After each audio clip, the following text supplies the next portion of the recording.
The history of Lamborghini goes like this. Lamborghini started off with tractors, building tractors. Lamborghini himself owned several Ferraris. One day, his clutch went out in his Ferrari. And so he approached Mr. Ferrari and said, "Hey, your cars aren't built very well. It looks like you got the clutch that came out of my tractor that goes right into your Ferrari." And Ferrari said, "Well, if you can build a better car, then go ahead and do it yourself." He was known for his style and design and a large engine. The 12-cylinder engine came alive in the Countach and then worked its way to the Diablo and then the Murcielago and then the Aventador. And now the latest is the Ultima, which is a hybrid.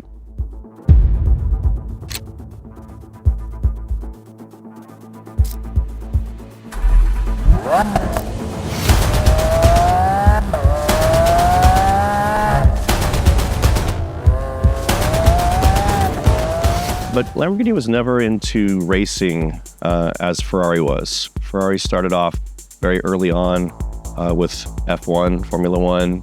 He was very heavy into racing. So they took a lot of their racing skills and things that would happen at the track. They brought that to the street car, which was something that Lamborghini didn't do. And I think that was more perhaps budget. It's very expensive to race. The Super Trofeo, the Gallardo, which was built in late 2009, 10, 11, that's when he started to build an actual race car. There wasn't really a series for it, more of a street car that they took and made it more into a race car. 2015, 2016 is when the Huracan came out. They made a specific race version of this car. They called it the Super Trofeo. So it was the Super Trofeo series.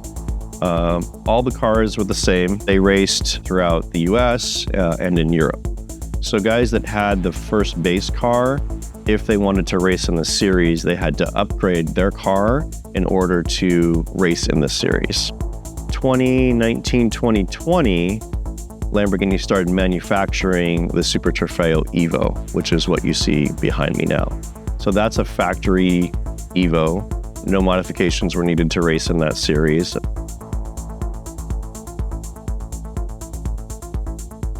And that lasted up until about 2023 when the EVO 2 came out.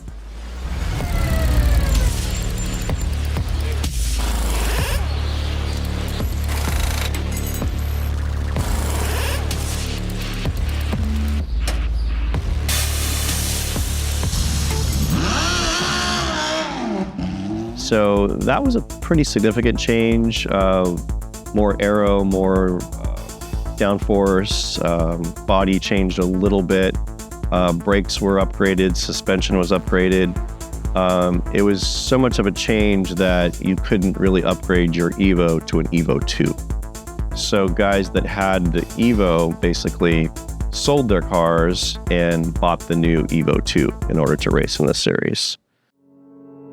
I was looking for an EVO for about a year or so. Several in Europe. They were less expensive in Europe, but by the time you bring it over, customs and all that fun stuff, then you really couldn't put your hands on it to check it out. It really wasn't worth it.